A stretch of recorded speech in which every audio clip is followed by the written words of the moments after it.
Assalamualaikum warahmatullahi wabarakatuh. Perkenalkan, nama saya Susra Rahmadani dengan NIM D1 D1200093.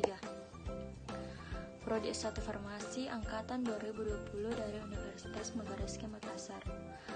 Nah, pada kesempatan kali ini saya akan menjelaskan atau pada video kali ini saya akan memberikan penjelasan tentang materi obat-obatan. Nah, langsung saja, apa yang dimaksud dengan obat? Nah, obat adalah semua bahan tunggal atau campuran yang dipergunakan oleh semua makhluk untuk bagian dalam maupun luar guna mencegah atau meringankan atau bahkan menyembuhkan penyakit. Nah, menurut undang-undang yang dimaksud obat ialah suatu bahan-bahan yang dimaksudkan untuk dipergunakan dalam menetapkan diagnosa atau mencegah, mengurangi, menghilangkan, menyembuhkan penyakit atau gejala penyakit, luka atau kelainan badania atau rohania pada manusia atau hewan, untuk memperelok badan atau bagian badan manusia. Nah, obat-obatan dalam bentuk tumbuhan, hewan, dan mineral telah ada jauh lebih lama dari manusia. Penyakit pada manusia dan nalurinya untuk mempertahankan hidup setelah bertahun-tahun membawa kepada penemuan-penemuan penggunaan obat-obatan walaupun dalam bentuk yang sederhana tidak diragukan lagi. Sudah berlangsung sejak jauh sebelum adanya sejarah yang ditulis karena naluri orang-orang primitif yang ingin menghilangkan rasa sakit pada luka dengan merendamnya dalam air dingin atau menempelkan daun segar pada lukanya tersebut, atau bahkan menutupinya dengan lumpur dan itu hanya berdasarkan kepercayaan saja. Nah, orang-orang primitif belajar dari pengalaman dan mendapatkan cara pengobatan yang satu lebih efektif dari yang lain. Dari dasar permulaan ini, pekerjaan terapi dengan obat dimulai. Kemudian pengertian obat secara khusus. Pengertian obat secara khusus yang pertama yaitu obat jadi adalah obat dalam keadaan murni atau campuran dalam bentuk serbuk, cairan salep, tablet, pil, suppositoria, atau bentuk lain yang mempunyai teknis sesuai dengan Farmakope Indonesia atau buku lain yang ditetapkan oleh pemerintah. Kemudian pengertian obat secara khusus yang kedua yaitu obat paten.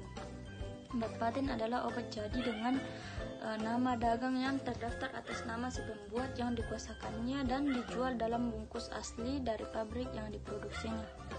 Kemudian yang ketiga yaitu obat asli, adalah obat yang didapat langsung dari bahan-bahan alamiah Indonesia, terolah secara sederhana atas nama pengalaman dan digunakan dalam pengobatan tradisional. Kemudian yang keempat yaitu obat esensial, adalah obat yang paling dibutuhkan untuk pelayanan kesehatan dan masyarakat, terbanyak dan tercantum dalam daftar obat esensial yang ditetapkan oleh Menteri Kesehatan. Yang kelima yaitu obat generik, adalah obat dengan nama resmi yang ditetapkan dalam Farmakope Indonesia untuk zat berkhasiat yang dikandungnya. Kemudian penggolongan obat, macam-macam penggolongan obat. Yang pertama yaitu menurut kegunaannya yang pertama untuk menyembuhkan atau terapeutik, kemudian yang kedua untuk mencegah atau profilaktik, kemudian untuk diagnosa atau diagnostik. Kemudian menurut cara penggunaan obat. Cara penggunaan obat yang pertama yaitu medikamentum. Medikamentum ad usum internum atau pemakaian dalam, adalah obat yang digunakan melalui orang yang diberi tanda etiket putih.